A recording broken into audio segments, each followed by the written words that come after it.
Irony is dead in Canada as an old white man complains in the second largest national newspaper that nobody will publish old white men anymore. Oh, and his column is actually just an excerpt from a book that is releasing this week on the same topic. So the mere fact that somebody is willing to publish this argument, that actually two somebodies were willing to publish it, both the book publisher and the newspaper, means that you really gotta be doing some good work in order to put forth a convincing and compelling argument. But if this excerpt is anything to go on, he has not.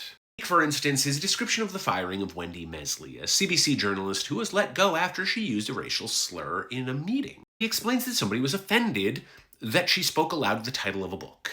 He either didn't know or just didn't share that there were actually two incidents, and that in one of them, a person present said that Mesley used the N-word. It also makes the totally unsubstantiated claim that cultural institutions across the country have been required over the past 10 years to provide detailed accounts of how many BIPOC people were involved in their projects. As if you don't hit the quota, you are SOL. This is where I will mention that when I co-edited a book about Canadian culture back in the late 20-teens, the only note that we received back from our publisher as to the content and composition of the book was that we needed a chapter about hockey. And granted, this is an anecdote, I only have my one experience to reference, but that's one more experience than he referenced. I do think that he might be onto something when he says that publishers just don't seem to be particularly interested in young white men anymore. And why would they be, honestly, given that women are so much more likely to report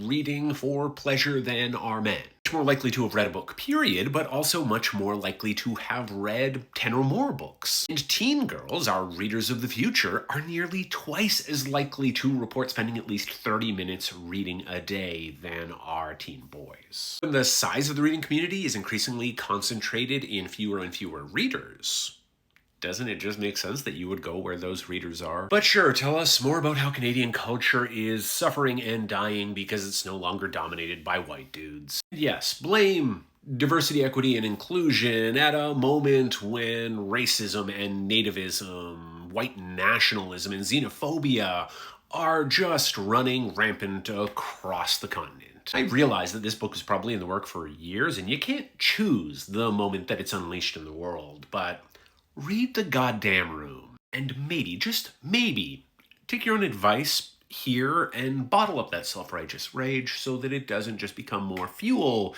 for the fire of right-wing reactionaries who are, I'm sure, salivating to read the whole thing.